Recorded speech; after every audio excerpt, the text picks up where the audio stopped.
Hello, Poa. Welcome. Thanks, Roberta. I'm so excited to be here with you today. Thanks for having me. Poa is a registered dietitian and fermentationist with a passion for whole body wellness.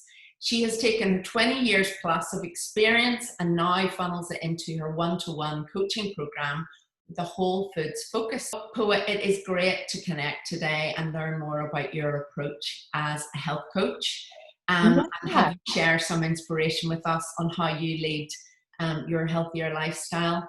I'd really like to first touch on the fact that you're a registered dietitian, and how that might impact your approach as a health coach. Yeah. I think it is a unique combination. And I like to say I am a registered dietitian or an RD with a health coaching focus in that I really see the value of working with people on a long-term ongoing basis because, we're really supporting people and guiding people to this place and with accountability and with support.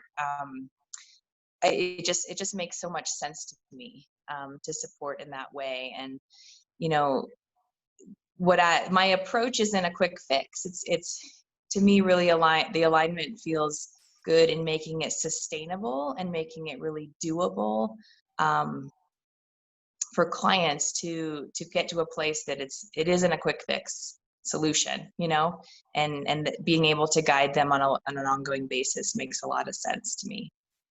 Yeah, that's fantastic. I mean, I guess with a dietitian, it's more of a, less face time with them really. And is it more of a sort of prescriptive what the client is expected to follow versus them making decisions for themselves? Right, exactly. And what I love guiding people to do is learn to tune into their bodies and to trust their bodies and to learn how to be more intuitive with the choices they're making and what their bodies are needing in that moment. Prescriptive formulas feel nice because they feel really doable maybe to the client and exactly what I need to be doing, but every body is different and everybody is different, and we're all different in different moments. And so when we're able to tune into what our body is needing right now in this moment, it feels so much more sustainable to me. In 5 years, 7 years down the road, my clients will still have those tools, hopefully, to make those choices in that moment, even if things have maybe shifted for them. Yeah, I couldn't agree more. I mean, I know as part of my own health journey, really starting to listen to my intuition, especially around food, Mhm. was huge, and knowing the impacts that it could have on how I was feeling and even the reasons why I would reach for certain foods. So it really puts the power into the client's hands for that sustainable change, as you say. Right. I wondered if you would be able to offer us, any tips on a practical approach to that. If someone's listening to this and thinks, I don't even know where to start. I mean, are there any techniques around tuning into your intuition or even just testing if you already have good intuition and you don't realize Right. it? Right. That's a good question. And that's something we really practice throughout the weeks that I work with people and I say just paying attention. And so that sounds very simple and very basic, but a lot of times we really get into habits and just routine and like, I just reach for that next cup of coffee, or I just reach for the thing that I always do. And it's this habit, but paying attention and what am I feeling right now? What is my body needing? What is my body asking for? And it's a subtle shift, and it's, again, takes practice. And if we're out of practice, it's like anything, you just have to build that practice muscle up a little bit. So am I needing that food or thing, or do I really just need to kind of stretch and move and get my energy flowing? Or do I need a nap maybe? Or am I hungry, or am I hungry for this thing versus this other thing? And just it's really subtle, but once we start just paying attention and releasing judgment from those things, I think we're so used to like doing it right or doing it wrong, but non-attached to judgment, but just paying attention. I ate that thing and how did I feel? Or I Mhm. did that thing. Oh, I felt better doing that thing over that thing, So um, it's a practice, which again is why I like to work with people on an ongoing basis, because it's not a one-time thing. Even though it sounds very simple, it's to keep doing it and keep training your body to go back to that method of paying attention takes time, and I think takes support. It's easier with support. It's easier with a guide For and someone sure. to. That accountability element of even just sharing these insights. Yeah, I mean, Yeah. I'll often work with clients and ask them to journal how they're feeling, what they're recognizing about themselves, about their habits. And then it's great for them to sort of ponder on that and really recognize where their body thrives versus where it can be suffering. I mean, health is so much about food and nutrition, but it's way more than like green juice and stretch pants. There's like stress and mindset, and so many different things that go into feeling well. And when things are off and like I like to say, out of balance, it's not just eating more vegetables, though that's usually a huge benefit for most people. But there's other areas of our life that we really need to pay attention to, No, coming for back to sure. paying attention to that. Yeah. And I know that your program focuses on nutrition, mindset, and daily routines. These are the areas that you've really tried to bring out to people as that's where you're going to bring their attention to.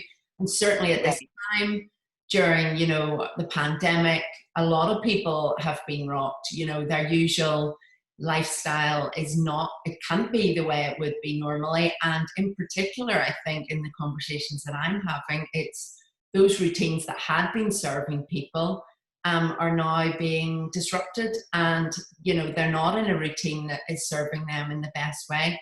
With this in mind, could you share anything that could support people listening to this, that they feel like they want to address their routine and they want to get it back on track? Yeah. That's a good question and a good point. And I think something we're maybe more noticing right now in this pandemic place we're at, and it's something that's really serves people before that and anytime, is focusing on routine and habit, and making those as healthy and solid as possible. And my way of doing that is really, really small shifts over time. I think a lot of people go into like wanting to make a change and wanting to make a big change, and they go, full in, and they're ready, and they have that like animo for like, a week or two, and then it just starting to feel hard. And so when we create shifts in a different way that's just really small, doable, and they can sometimes seem really almost insignificant, like, oh, how could that shift me that much?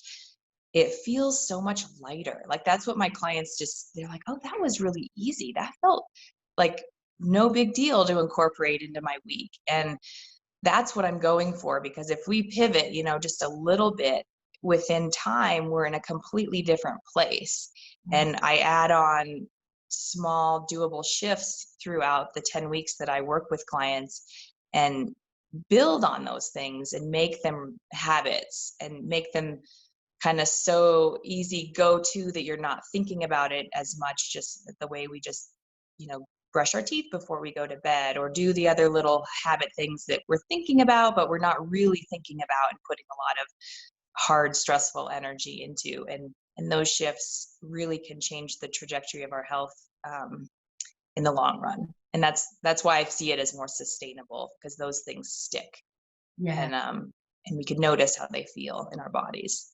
No, that's wonderful advice. Small, practical, doable steps. And I often like to add as well about if you have something that is working really well, but you want to add in more, maybe tagging the extra little thing to that routine that's already in place.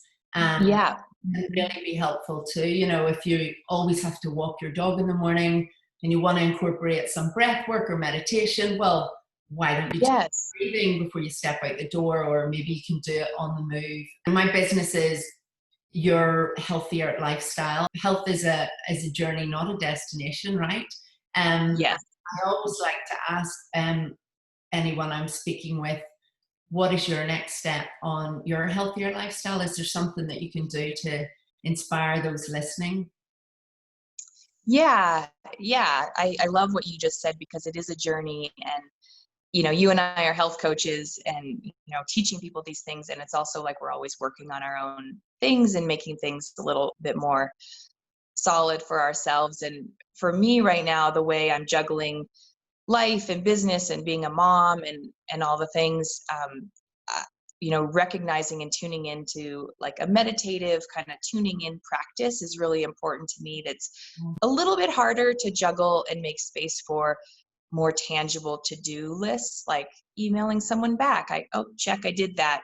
Whereas when we make extra space to do something like meditation, it can feel like, I don't know if I'm getting back what I'm putting into it, but always it comes back, in my experience, almost tenfold. The more grounded and centered and less like de-stressed I am going into my to-do list and into my day, the more things just flow with ease, and it's like I'm way more productive, or I get way more done, or the stresses that come at me don't blow me over like they might have otherwise. And I kind of relate it to an even blood sugar, and with an even blood sugar going through your day, you're not spiking and crashing, and going in with this, calm, centered, grounded place into your day, you're not, all over the place with stress and to-dos.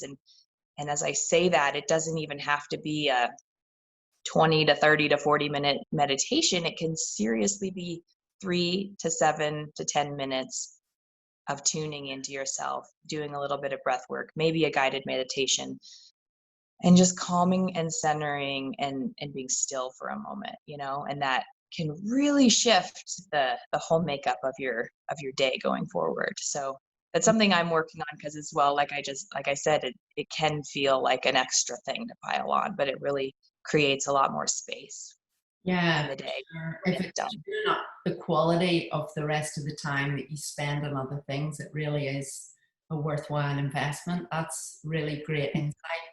And Poa, it has been lovely connecting with you today. If there's others listening that want to reach out to you, I will share your details in the link to this video, but if you'd just like to tell us verbally how we can. Yeah.